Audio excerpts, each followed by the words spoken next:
오늘 은혜 받으실 하나님의 말씀은 빌립보서 4장 4절부터 7절까지 말씀입니다. 빌립보서 4장 4절부터 7절 말씀을 우리 다 같이 봉독하겠습니다. 주 안에서 항상 기뻐하라. 내가 다시 말하노니 기뻐하라. 너의 관용을 모든 사람에게 알게 하라. 주께서 가까우시니라. 아무것도 염려하지 말고 다만 모든 일에 기도와 간구로 너의 구할 것을 감사함으로 하나님께 아뢰라. 그리하면 모든 지각에 뛰어난 하나님의 평강이 그리스도 예수 안에서 너의 마음과 생각을 지키시리라. 아멘. 저는 오늘 빌립보서 4장 4절부터 7절 말씀을 가지고 어제에 이어서 마음과 생각을 지키려면 그 두 번째 관용과 감사해야 합니다. 이와 같은 제목으로 하나님의 말씀을 증거하겠습니다. 관용이라는 말의 한자 뜻은 너그러울 관자 그리고 용서할 용자입니다. 그러니까 넉넉하게 또 너그럽게 용서한다는 뜻입니다. 사도 바울은 우리의 마음과 생각을 지키기 위해 이 관용이 중요하다라고 분명하게 말을 하는데요. 즉 넉넉하게 너그럽게 용서해야지 우리의 마음과 생각을 지킬 수 있다라는 것입니다. 본문 5절 말씀 다시 한번 읽어보면 너의 관용을 모든 사람에게 알게 하라. 주께서 가까우시니라. 이 말씀 보면 사실 살짝 어색합니다. 왜냐하면 관용이라는 것이 용서하는 것이고 마음에 달리잖아요. 용서하고 다짐하고 결단하는 게 이게 관용인데, 그렇다면 관용하라라고 하는 게 훨씬 더 어울리는 말입니다. 그런데 사도 바울은 그렇게 얘기하지 않고 너의 관용을 모든 사람에게 알게 하라. 그러니까 관용하라가 아니라 관용을 보이라 이런 거예요. 너의 관용을 모든 사람에게 알게 하라. 이 말의 뜻은 내가 용서하기로 딱 결단하고 다짐했다면 그 사실을 알리고 용서의 행동을 하라는 것입니다. 그러니까 마음속으로 용서한다라는 마음을 탁 품고만 있는 것이 아니고 그것을 말로 표현하고 실질적으로 그것을 행동으로 옮겨서 사람들이 저 사람이 용서하고 있구나 또는 용서했구나를 알게 하라는 것입니다. 여러분, 특별히 이 관용이라는 말은 마음과 많이 연관이 되어 있는데요. 특별히 마음의 건강과 많이 연관이 되어 있습니다. 마음의 용서를 하지 못하면 그 용서를 하지 못하고 계속 마음을 품고 그 용서하지 못하는 마음, 그러니까 원한이죠. 원한을 마음속에 계속 품고 있으면 이게 마음을 많이 붙잡아서 결국 무너지게 만들고 그 무너진 것 결국 병원에까지 가게 되는 그런 상황도 펼쳐지는데, 그럼 반대로 생각해 보면 딱 한 번만 용서하면 건강하게 마음 건강하게 살 수 있다는 뜻입니다. 그래서 관용이라는 것은 마음을 지키는 가장 강력한 무기라는 것입니다. 제가 말씀은 이렇게 드렸지만 사실 관용, 용서 쉽지 않습니다. 아주 작은 일조차 용서가 되지 않아요. 너무 어렵습니다. 요즘 세상 사람들 이렇게 보면 정말 별거 아닌 문제로 분해서 용서하지 못해서 분을 내서 벌건대 낯에 흉기를 들고 사람들을 해코지했다는 그런 보도들, 그런 소식들이 여기저기서 들려요. 어렵다는 것입니다. 너무 힘들다는 거예요. 근데 여러분, 이렇게 용서하는 것 자체가 어려운데 관용이라는 것, 더 넉넉하게 용서한다는 것은 이건 정말로 더 쉽지 않습니다. 천만 배 더 어려운 게 용서 또 관용입니다. 그렇게 어렵기 때문에 우리가 제대로 잘 하지 못합니다. 그럼에도 불구하고 용서할 수 있고 관용할 수 있는 것은 사도 바울은 우리에게 그 용서와 관용의 동력을 바로 예수님의 재림, 그러니까 5절 하반절 보면 주께서 가까우시니라. 너의 관용을 사람들에게 알게 하라는 거예요. 왜 그런가 하면 주님께서 오신다는 겁니다. 주의 재림이에요, 재림. 두 가지 뜻이 있습니다. 하나는 예수님께서 내려오신다. 예수님께서 재림하신다는 뜻이고, 또 하나는 재림 후에 심판이 있다라는 뜻입니다. 예수님의 재림이라는 것은 무슨 뜻인가 하면 세상의 시간이 끝났다는 것이고, 세상의 시간이 끝나면 이제 하나님의 나라가 도래하는데, 그 하나님의 나라에서 영원 복락을 누리는 것이 주의 백성들이잖아요. 주의 백성들이 하나님 나라에서 영원 복락 누리고 있는데, 누릴 것인데 곧 주님 내려오시는데, 그러면 지금 조금 억울하고 분해도 참을 수 있다는 거예요. 그리고 심지어 용서할 수 있지 않느냐 이겁니다. 또 하나는 주님이 내려오면 세상이 끝나는 것과 동시에 심판이 있습니다.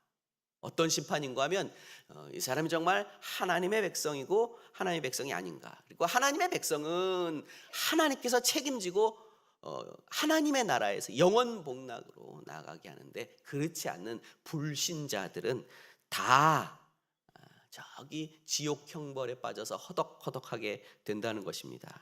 따라서 지금 나를 그렇게 힘들게 하고 어렵게 하며 승승장구하는 저 원수도 곧 최후의 심판을 맞이해서 영원 형벌에 빠지게 됩니다. 이 사실을 마음속에 되뇌이면서 지금은 용서하라는 것입니다. 관용하라는 것입니다.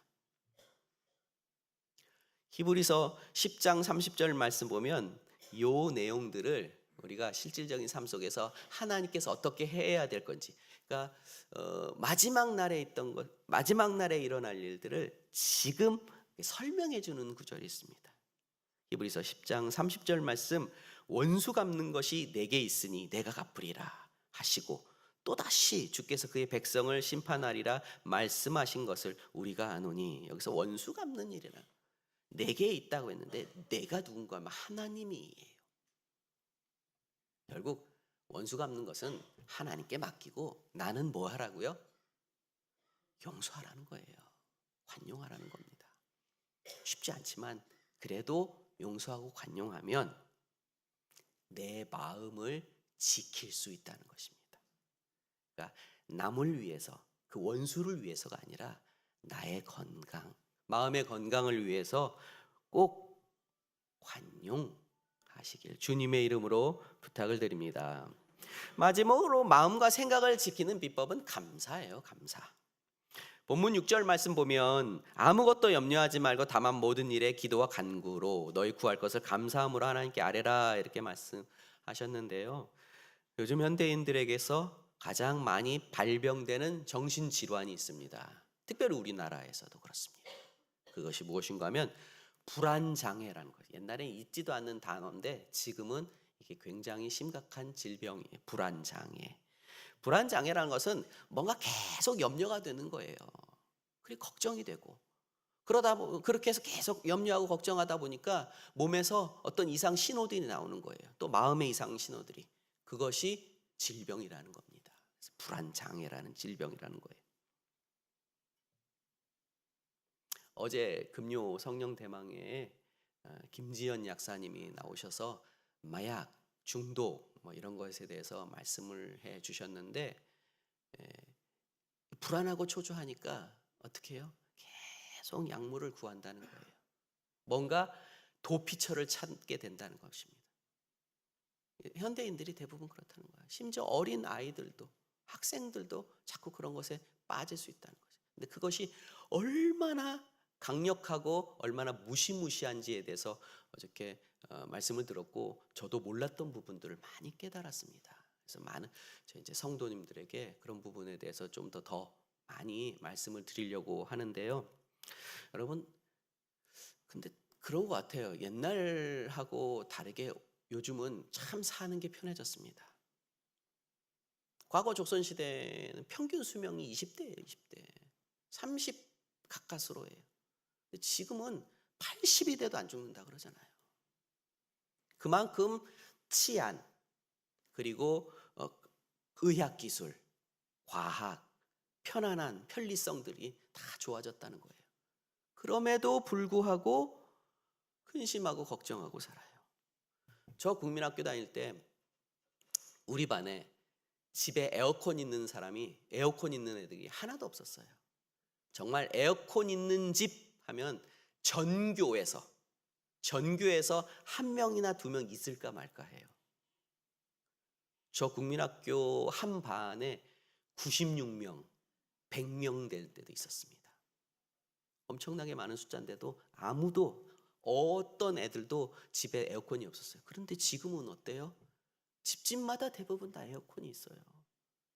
그래도 불안하고 그래도 염려하며 산다는 것이에요. 불안장애, 공황장애, 불면증, 이런 것들이 막 여기저기서 들려오고 그것 때문에 힘들어하는 사람들이 너무너무 많아지는 거예요. 이 염려 속에 빠져 산다는 거예요. 그런데 마태복음 6장 27절 말씀 보면 이 염려가 아무런 소용이 없다라고 분명하게 말씀하십니다. 너희 중에 누가 염려함으로 그 키를 한 자라도 더할 수 있겠느냐. 염려는 문제를 해결하는 방법이 아니고 염려는 해결이 되지는 거지 전혀 아니라는 사실을 꼭 기억하시길 주님의 이름으로 부탁을 드립니다. 그래서 사도 바울은 이렇게 염려하지 말고 감사로 필요한 것을 구하라고 했습니다. 오늘 본문 말씀 6절 말씀 보면, 하반절 보면 너희 구할 것을 감사함으로 하나님께 아뢰라고 말씀하셨어요. 그러니까 결국 감사로 필요한 것을 구하는 방법은 무엇일까? 마태복음 6장 28절 말씀, 하나님의 마음, 하나님의 뜻을 깨닫는 것이에요. 그것을 마음속에 상기하는 것입니다. 그리고 그것을 묵상하는 거예요. 하나님은 이런 분이었지. 어떤 분이에요? 마태복음 6장 28절 말씀인데 다 같이 한번 읽어보겠습니다. 또 너희가 어찌 의복을 위하여 염려하느냐? 들의 백합화가 어떻게 자라는가 생각하여 보라. 수고도 아니하고 길쌈도 아니하느니라. 그냥 하나님께서 다 해주신다는 거예요. 알아서 다 챙겨주시고 알아서 필요한 것들을 주신다는 말씀입니다. 백합화가, 들에 핀 꽃이 내가 어떻게 뭘 한 게 아니라는 거예요. 그럼에도 불구하고 잘 이쁘게 자랄 수 있는 것은 하나님께서 때를 따라 물 주고 햇빛 주고 양분 준다는 거예요. 괜히 걱정하고 근심하지 말라는 거입니다. 그래서 하나님께서 하나님의 백성들을 다 필요한 것들 채워 주시는데 그러면 하나님의 백성들, 주의 자녀들이 해야 할 것은 그저 채워 주실 것을 확실히 믿고 감사하는 것. 다시 한번 말씀드리겠습니다. 그저 채워 주실 것을 확실히 믿고 감사하는 것. 그것이 바로 절대 감사예요. 우리 당회장 목사님이 항상 늘 언제나 말씀하시는 바로 그 절대 감사. 바로 이 절대 감사가 우리의 마음과 생각을 지킬 수 있는 강력한 비법인 것입니다. 우리 속담에 물에 빠진 사람 구해주니 보따리 내놓으라 한다라는 말이 있습니다. 여러분 잘 아실 것입니다. 그런데 이게 세상 사람들의 이치가 아니라 성도님들도 그래요. 물에 빠진 사람 구해주니 보따리 내놓으라 한다. 주의 백성들이 열심히 하나님께 구해서 하나님께서 탁 주셨습니다. 그러면 문제가 해결되고 근심이 떠나고 몸이 연약함이 치료됐으면 감사해야 되잖아요. 그런데 감사하지 못하고 어떻게 하느냐? 하나님, 저 살려주셨으니 살 집도 주십시오. 기왕 주실 거 큰 집 주십시오. 저 이런 음식은 잘 못 먹습니다. 하나님 저 살려주셨으니 좋은 음식도 주십시오. 적반하장이죠. 보따리 살려줬더니 보따리 내놓으라는 그런 마음. 여러분, 이제는 이러한 신앙생활에서 벗어나서 절대감사의 신앙생활을 하시길 주님의 이름으로 부탁을 드립니다. 그렇잖아요. 들의 백합화도 하나님께서 다 키우시고 먹이시고 입히시고 하늘의 공중의 새도 그렇잖아요. 그것보다 1000배 만배 더 귀하고 소중한 인간을 그냥 두진 않습니다. 다 필요한 것들 무엇인지 알고 채우시고 또 구해주시고 또 있게 만들어 주십니다. 따라서 우리가 해야 할 것은 절대감사. 이 절대감사라는 말은 아주 크고 중요한 일이 나에게 해결되었을 때 감사하는 것도 있지만 별거 아닌 것, 하찮은 것, 그것들조차도 항상 감사하는 거예요. 조그만 거 하나라도 감사합니다. 감사합니다. 정말 별거 아닌 것도 감사합니다. 그렇게 감사가 조금씩 쌓이면 정말 사람들이 깜짝 놀랄 그런 기적과 같은 일도 나에게 감사함으로 다가온다는 사실을 여러분 기억하시길 주님의 이름으로 부탁을 드립니다. 그것이 바로 빌립보서의 결론이에요. 그 결론이 빌립보서 4장 19절 말씀인데요. 감사로, 관용으로, 기쁨으로 마음을 지키면 하나님께서 이렇게 축복해 주신다는 것입니다. 이것이 바로 마음과 생각을 잘 지키는 사람에게 주시는 놀라운 축복인데요. 빌립보서 4장 19절 말씀 다 같이 한번 읽겠습니다. 나의 하나님이 그리스도 예수 안에서 영광 가운데 그 풍성한 대로 너의 모든 쓸 것을 채우시리라. 그 풍성한 대로 너의 모든 쓸 것을, 여기 보면 너무 귀하고 아름다운 소중한 단어가 있습니다. 모든. 그러니까 어떤 분은 물질이 필요할 거예요. 어떤 분은 건강이 필요할 것이고 어떤 분은 자식이 썩여요. 어떻게든 뭐라도 좀 잘 되길 바라요. 뭐가 자꾸 막혀가지고 안 풀려요. 이 모든이란 말에는 그 모든 것이 다 포함되어 있습니다. 단순히 물질만 그런 것이, 내가 필요로 하는 요 곳만 그런 것이 아니라 그 모든 것들이 다 포함되어 있어요. 내 삶에 필요한 모든 것들, 그것을 하나님께서 뭐라고 한다고요? 너의 모든 쓸 것을 채워주신다라고 약속해 주셨습니다. 그렇다면 우리가 해야 할 일은 마음과 생각을 굳건하게 지키는 일이에요. 제가 어제부터 지금까지 마음과 생각을 지키는 중요한 요소들, 실천 방법들이 첫 번째는 기쁨이라고 했고요. 두 번째는 오늘 말씀드렸던 관용, 그리고 마지막으로 감사예요. 여러분 지금까지 한 번도 안 들어보셨던 단어는 없잖아요. 그런데 그것을 못했기 때문에 그런 거예요.